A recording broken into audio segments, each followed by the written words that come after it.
Okay, I think I'm going to do a book review because I'm in the mood. I retract my statements. I retract my statements. Thank you very much. Okay, so yeah, like I said, I'm going to do a book review, and the book I am going to review is The Girl with the Louding Voice. What a book, honestly.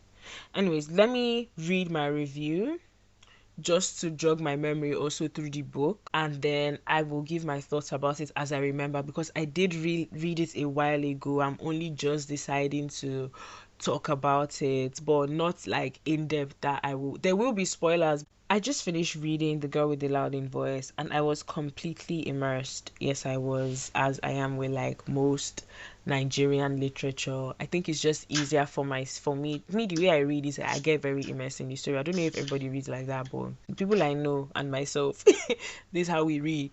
So you're very immersed in the story that you start to feel like you are there, but like you're like a fly on the wall when everything is happening. That's how I felt in this book, basically. Yeah. So what stood out to me was how the author went the extra mile to write from the perspective of a 14-year-old illiterate girl. The language at the beginning was broken, reflective of Aduni's reality, and it grew stronger as she learned. That was so beautiful to witness. The story is written in first person, so it felt like we were hearing and seeing everything directly from her. It made the experience more intimate, more real. So the author of this book, let me say her name, Abi Dare. She really said this book is about the girl with the louding voice, because like I haven't read a book like that before, where it's like, yeah, it's written from this main character's perspective and everything, but like I think it was just a very unique experience, it being a 14-year-old illiterate Nigerian girl, because like I could really picture Aduni in front of me talking like that and behaving and everything. Like even the spelling in the book, it would be a bit tweaked, and if you are familiar with Nigerian pidgin, you can see what the author really did there, and that's just one thing that I want to applaud in the book. That was really good. Me, it was my first time seeing it anyway, so I'm so wowed. 10 over 10 for that. And for anyone unfamiliar with Nigerian literature, it might be hard to understand the kind of joy that comes with a happy ending. Yes, this book had a happy ending, and I was so happy it had a happy ending, Kema, because like if this book didn't have a happy ending, I won't. I don't think. I don't know if I'll. There's a lot of Nigerian authors. When you get to like, I don't know why they romanticize. Maybe because of how our like I get it, but can we be free? It's not like a realistic thing, but it's like exactly. Yeah, like please give me an escape. Give me, especially in Nigeria. Exactly. Country. We can't just. It's not every time that we should be learning about it. Let's just like. I still love those books, don't get me wrong, like those books are still pillars and everything, but can we please move on? Like please. Can we please move on? I think worse. And it keeps getting worse and worse and worse. For the book, sorry. It felt like a movie. It did feel like a movie.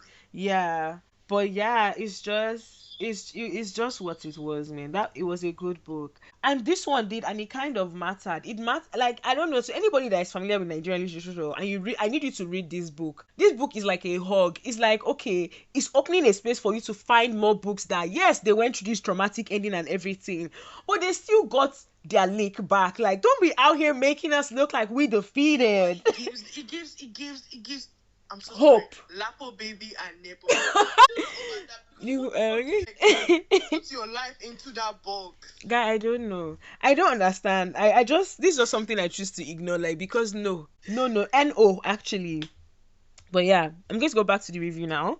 Aduni's selflessness and her determination to make it out so she could come back and help others really touched me. Like, when they say what was the author's motivation, I said the author, the protagonist, what was her motivation? Like, what kept her going and everything? The babe, all she ever wanted was to be a teacher. Like, her own way of her own, like, her living her purpose in this life and achieving her destiny is being of service to others in the area where she lacked it as a child. Like, she is so, like, I don't even know, she's going through this so that the people behind her don't have to go through it as well, and she took that upon herself, and she's like, yeah, she wants to be a teacher and offer this service to her community, because all she ever wanted to do was to learn. Like, the babe just wanted to go to school, and that's another thing that I find so funny, because I'm out here saying I'm happy for my education, but up to a certain point. Like, I'm so grateful. It's so amazing. Like, yes. However, it gets to a point like that's. Should we ask you the other day? Why do people do PhDs? Why do people what? Why do people do PhDs? Girl, like, how far are you willing to Like, go? what? No, but what? Where are you going? Yeah. So, I think it's more like a pride thing, personally, but I Mhm. don't know, man. No, I think I will do another episode. I need to talk to somebody that did a PhD, and I'm not no shade to you, honestly. Please just explain it to me. Like, do I need one? Like, or are you just being extra? Like, what's the vibe? Do you get what I mean? Let's just understand that if it's, you know, you know. But yeah, she knew. Back to the story, guys. She knew there was more to life than child marriage to settle debts. More than the limitations placed on her in Ikati.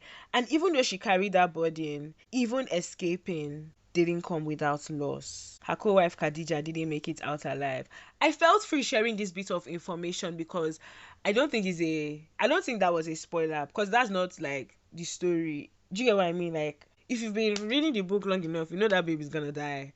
You know. I was just waiting to see how it will happen. Just to see how it happens. Yeah, but it's more like the impact and how like Aduni pushed from that. So yeah, don't be worried. It reminded me of how much wickedness and unfairness women face, because look now in this situation, like the men didn't suffer enough in this book, and that's my issue now. The male characters were balling. Give a deep side to the mic. Let them feel it. Because the male characters were actually balling. And I, like, please. I don't know how she didn't hate her brother. Bro. Personally, because bless him, but I don't know how she didn't hate her brother. Do you get? I mean, some parts of me would have, but I guess that's just how, like, selfless she really was. Do you know what? The whole thing. I feel like it's low-key also, like, illiteracy. Because she had such an innocent mind. She had such an innocent mind. So me, I just feel like it's illiteracy, it's the ignorance, and yeah, she was a child, but it's still that illiteracy and ignorance. Yeah. You know, she was basically just doing all she can to her knowledge or whatever she knew, which was not a lot, by the way. Which was not a lot, yeah. But she was eager to know more. Try and fathom to even reach there. Yeah. Say, okay, why is he doing exactly? So they preyed on her innocence, and I've had enough of that in books, in real life, everywhere. Let's just cut it out for once. Can somebody write a book where all the male characters die for like a wonderful reason? Like, those are the kind of books I'm trying to see. I don't know if I can write about it, but I will try. I will explore that. It will be like Handmaid's Tale, but for men. It's like Handmaid's Tale, but for men, because we're not having enough of that. And like, please, I really don't want to see another woman suffer. Like, take that shit away and let her be free. Men, when they write like books of men like suffering, it's always mental. It's true. It's true. But females face a lot of physical. Yeah, like it's always so brutal. But them, they're on some like hypnosis.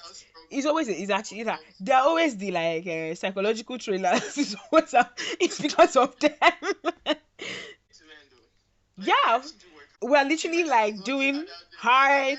Like, yeah, I know you guys can't see this, but we are out here throwing hearts for the man, mental health provider, all of that, high value, you know, all of y'all. Swag, but anywho, back to the review. So what really struck me was when Aduni said, now I know that speaking good English is not the measure of intelligence and sharp brain. She said that. I was just like, yeah. Like, when she said it, I did like this. I caught it in between my clock it fingers. I caught it and then I did like this. I know that's right. Like, yes. Because at the end of the day, you can read all the books, you can read all the books in life. But like, application of what you're reading from these books is what we call being street smart now. Like, some people didn't even have the books and they're like, they just know how to get by. And if I had to pick, I would pick streetwise. Like, if it was a world where you can only have one, I would just give me street smart, because book smartness is only relevant where books are. Literally. And books are not everywhere. But with a street smart mind. We've always had knowledge. Do you get? Yeah. You start writing books. Why you start observing things and then writing about it? But Yeah. it's already been done. So Yeah. really, you had already applied yourself without even knowing the knowledge. Without even knowing. And I think it's something that comes with like as a survival instinct. Maybe why people they've not had to activate their survival instincts like a good amount of times. Like think, imagine if electricity goes out now. You're not surprised. You've been here before, you know. But yeah. But hey, that's not a conversation for another day. But yeah, that line stay with me. It's such an important truth. Education is not about grammar or fluency.